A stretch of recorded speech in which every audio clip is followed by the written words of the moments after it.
I have had to stick my hand down the throat of a dog. This might be an obvious one and everyone should have this already, but I really thought I could trust my memory, but sometimes you just can't. You would know this is a lifesaver. Hey everyone, welcome to my channel. If you're new here, welcome. My name is Gigi and I run a full-time dog sitting business at home. Today, I just want to walk you through some things I use every day at home for my dog sitting business. It makes running the business smoother, cleaner, and more organized. If you're shopping for Black Friday, this is the best time to grab them. I recommend adding them to your shopping cart.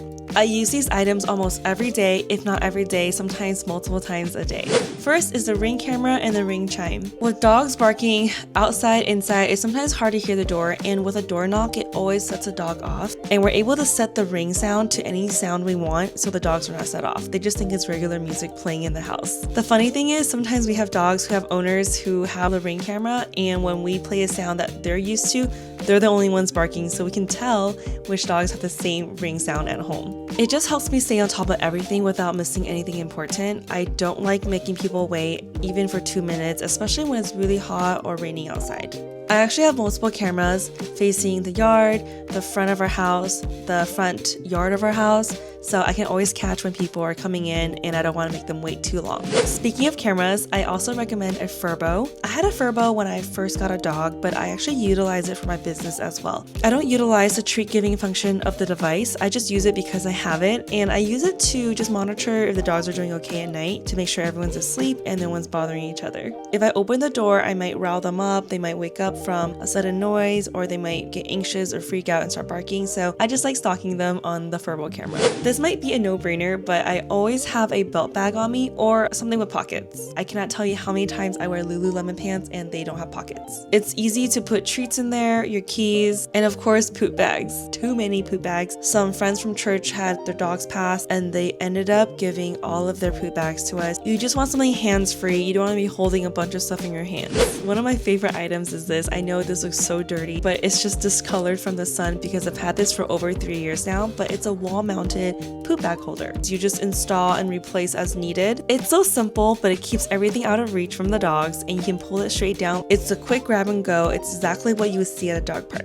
Motion sensor lights are very important. The reason being, we try to pick up poop as they come, of course, but when we spray down the grass at night, sometimes we might miss a poop in the corner. I would hate to step on poop only because I can't see it, so with the motion sensor lights, it's really easy to see the yard. Slow feeders. I feel like a lot of clients ask us if we have slow feeders, especially if they have bigger dogs or puppies who eat really fast. And when dogs eat really fast, it's not good for their digestion, so they asked us if we have slow feeders. We actually didn't used to carry these in our home, but then now a lot of people actually end up asking us if we have them, so we bought a couple, and we always tell our clients to not bring bowls because we don't want to lose or break their bowls. We always have a plethora of bowls, but they would ask us if we have slow feeders, and we usually don't have them, but now we do. You can find them on Amazon, at PetSmart, or any dog supply store. They're usually called slow feeders, but sometimes they're called puzzle feeders. A must-have also is to have really easy cleanable shoes. Waterproof slip-ons are my dailies. They're so easy to clean. I actually got these from Target for $10 and I bought them for a cruise. Now they became my work shoes. Easy to rinse off. They get stained, but whatever. If they get dirty,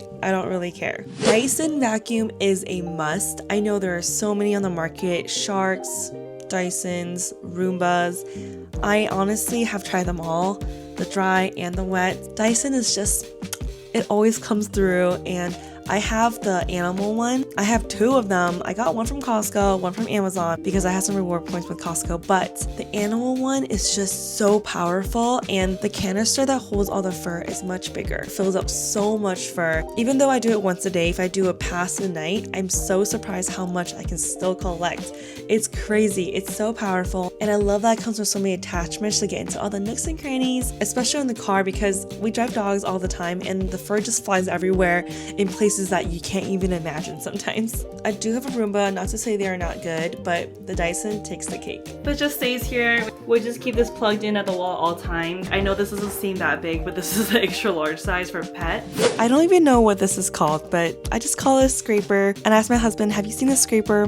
This is what I'm looking for. It's not necessarily like a dog business item. Even non-dog business owners or dog owners in general could utilize this. I love this for my couches. I especially like to use this because I hate using the vacuum on the couches because the vacuum's dirty. It's been on the floor rolling around, and now you're rolling on the couches where you sit, where sometimes you lay your head, etc. It's just so dirty. So I don't use a vacuum on the couch, but I am almost certain and convinced that this scraper will get more off the couch than a vacuum could. Not because the vacuum is not good, but because the couch is so soft. I think there's not a lot of resistance against the rollers of the vacuum to pick up everything that touches the rollers. But this is like, you can get into all the nooks and crannies of the couch. If you get a lot of pilling on your couches, this is so great for that. You just scrape this across your couches with a little bit of pressure. You'll see a lot of lint pick up, or those lint balls picked up. But if you have a dog and you run this across your couch, you'll be so surprised how much fur, how much hair is naked to the eye. It's crazy to me. Every time I pull this, I always get a little pile of hairs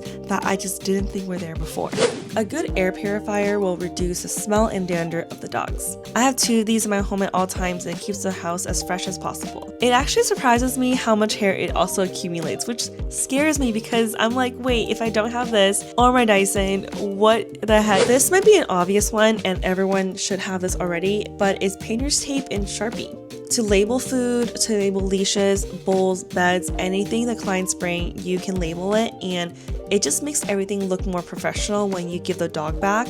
Because I had people come to the door and they're like, where's your bed? And I'm like, oh shoot, which bed was it? Because I cannot tell you how many times people have come to the door in the past and they're like, where's the bed? Because the post-it note fell off. But with a painter's tape, it's so easy and no-brainer. The moment they come in, just label everything. It's just one of those moments where you're like, I'm so glad I did it. You'll thank yourself for sure. I really thought I could trust my memory, but sometimes you just can't. You know the round beds that everyone has? A lot of people will bring those. They all look very similar. Some of them are just more matted than others. Sometimes the color is like off-white versus oatmeal. It's just so similar. You don't want to give the wrong dog their bed home, and I have done that before. I had to go pick up 3 different beds from 3 different locations and return them. Thank goodness all the clients were very gracious and they were very forgiving, and they actually thought it was really funny. But what if the client was not so happy with it and they're not so chill? It's just not a good look. When I'm outside with the dogs, whether it's sunny or not, I'm always applying sunblock. Even when the overcast, you are absorbing UV light. You want to prevent your skin from aging as much as possible, right? I have 2 favorite sunblocks right now. This is gonna come as no surprise. This is the Round Lab Burst Juice Moisturizing UV Sunscreen, and it does deliver what it says, which is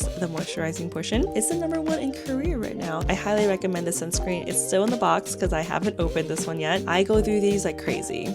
But actually, before I open it, I want to finish up this one. I'm almost done with it. This is actually my 3rd tube of this. It's the La Roche-Posay Double Repair Face Moisturizing UV Broad Spectrum SPF 30. And when I say that this is moisturizing, it is so moisturizing. The La Roche-Posay Moisturizer SPF, chef's kiss. I actually ended up asking a dermatologist at my church for her recommendations, and my husband told her we use both of these, and she's like, this is really good, you should definitely use them. However, she also recommends this German brand one called Isden, and the crazy thing is I just saw another content creator talk about it, and she said it was pricey, so I looked it up, and indeed it is. It is like $73. This one is 3.38 fluid ounce. The Isden one is $73 for 3.4 fluid ounce, which is only 0.02 fluid ounces more. But she said this is the one that everyone swears by if you're a dermatologist, and one day I'm gonna buy it, but until then, if you have ever needed to give a dog medication, you would know this is a lifesaver. Pill pockets. It's a stress-free way to make sure the dogs stay on schedule with their medication. I have had to stick my hand down the throat of a dog to give the medication. Thank goodness the owner said it was easy and the dog just knows to do it. But if I had a pill pocket at the time, it could be seen as a treat. They just eat the whole thing and there's a little pill hidden inside of it. If you have seen my video on my realistic day as a dog sitter, this will be familiar. I have 2 of these now because they're so easy to use, and I hate bringing them from one side of the house to the other. It's not labor intensive at all. I love that the microfiber grabs the dirt instead of just pushing it around on the floor. I saw these originally at Costco, and I believe Target carries them now too, but I just buy them on Amazon and the replacement heads on Amazon too. I usually add a little bit of bleach or some pine salt and a bunch of water to dilute it, and then I clean my floors with it after I use the Dyson. One of the most underrated items I recommend for other people is to get a sticky whiteboard. You just stick it on the wall like a vinyl. This is how I keep track of food and any belongings the owners brought with their dogs. It keeps track of feeding times, medication, pickup times, all in one spot. We also have some shorthands that I use with my husband. When you've got multiple dogs coming in and out multiple times a day, you don't want to mix up their food. That's going to be very dangerous because if they're allergic to something, it's just not going to be good. When you got multiple dogs coming in and out every single day, multiple times a day, it's really easy to lose track of their items, what medication they have, what time they eat. So when I have everything put out visually in one place, it's so much easier to stay organized and keep track of everything. This is especially helpful if, let's say, I make breakfast that morning, but my husband is the one that comes and does dinner that night, that he knows all the notes I put on the wall. This way he doesn't need to keep checking his phone to refer to any messages, or I don't need to keep checking my phone to refer to messages. Something we also notate is if they provide certain type of items that are out of the ordinary. This may not seem out of the ordinary, but we do not usually ask for bowls because I always tell them I'm gonna lose your bowls or I might mix them up with ours. So if they bring their own bowls, I always notate. Something that I would notate is a bed, if they give us a bowl, or if they give us a crate. We have crates too, but they all kind of look the same. So if they give a crate, I also notate it here. Just in case that I forget to give it back to them, I can always refer back to this menu and see exactly what they came with. Finally, I want to share about two types of canopies. The first one is the one you put inside a car so you can have the dogs sit inside and prevent as much mess as possible. This way, if the dogs have an accident or they throw up, or let's say they shed everywhere, the fur and all the disgusting things are not sitting in the seats of your car. I also recommend the ones that have the door shield. This way, when the dogs are scratching at the door of the cars, they're not scratching the door or the handle. This will prevent any damages. The slits in this canopy is also very helpful when you need to buckle in the dog and the other side just claps on the collar or the harness of the dog to keep them safe and in place. The second canopy is actually a sunshade. This is super helpful when it's really sunny out and dogs' paws are getting burned or getting hurt, and because this material is actually kind of water resistant, it actually helps prevent some of the rain from puddling on the floor. If you're looking to elevate your business or take your business to the next level, I definitely recommend these items. All these things are things that I have collected over the years. These are things I use every single day. Thanks for joining me. Let me know if you want a part 2 of this video, and I'll see you in the next one. Bye!